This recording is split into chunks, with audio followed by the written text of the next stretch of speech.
জনগণ তাকে ওই গণভবনে পিটিয়ে তাকে মেরে ফেলবে, তারপর তিনি সেখান থেকে যেতেন না।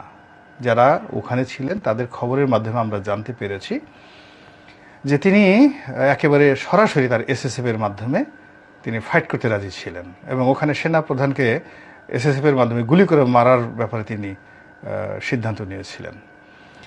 পরবর্তীতে এসএসএফের মানে যারা ওখানে গেছিলেন কর্তা ব্যক্তিরা, তারা বোঝানোর জন্য তারা শেখ রেহানার সহযোগিতা নেয়, এবং শেখ রেহানার কথাও তিনি শুনেন নাই। তিনি জিদ করছিলেন যে আমি থাকবো, যা হয় হবে।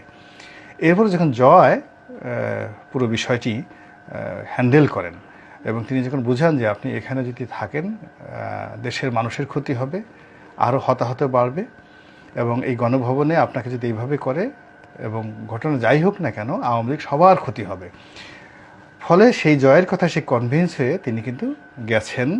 এটা হলো বাস্তবতা।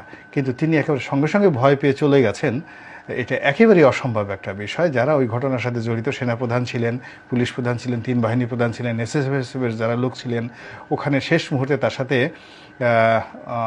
তার সহকারী ছিলেন নাজমা আক্তার এমপি ছিলেন, মতিয়া চৌধুরী ছিলেন, আরাফাত ছিলেন, ওই যে যাকে বলে মোহাম্মদ আরাফাত তথ্য প্রতিমন্ত্রী ছিল, হেলিকপ্টারে উঠানো পর্যন্ত তারা ছিলেন ওখানে, অনেক সরকারি তার পার্সোনাল যারা স্টাফ ছিলেন তারা ছিলেন। তো কাজেই এগুলো তো ইতিহাস, তারা এই জিনিসগুলো গোপন রাখতে পারবে না। আমরা খালি বললাম যে শেখ হাসিনা বলছে পালাবো না পালাবো না, এখন সে পালিয়ে গেল, ইটস নট দ্য ট্রু। তাকে প্রথমত বাধ্য করার চেষ্টা করা হয়েছে, তিনি অবাধ্য হয়েছেন, বলে মরে যাব কিন্তু পালাবো না। পরবর্তীতে তার পরিবারের যারা লোকজন আছে তারা তাকে কনভিন্স করেছে যে এই সময়টাতে আপনার এখান থেকে সরে যাওয়াটা বুদ্ধিমানের কাজ। আচ্ছা, কিন্তু তিনি যখন দেশ ত্যাগ করলেন, আমি যেভাবে বলি পালিয়ে যাওয়া, দেশ ত্যাগ করা, পরবর্তীতে জয়ের বক্তব্যে আসছে রাজনীতি করবে না, পরপর 4 দিনে 4 রকমের মানে স্ববিরোধী বক্তব্য। না, এটা স্ববিরোধী বক্তব্য না, এটাই বাস্তবতা। এটা বাস্তবতা হলো, এটা ভালো দিক, জয়ের ভালো দিক। প্রথম ভালো দিক, তিনি খুব অনেস্টলি যেটা বলেছেন যে আমি প্রথমে হতাশাগ্রস্ত ছিলাম, বিক্ষুব্ধ ছিলাম, সেন্টিমেন্টাল ছিলাম।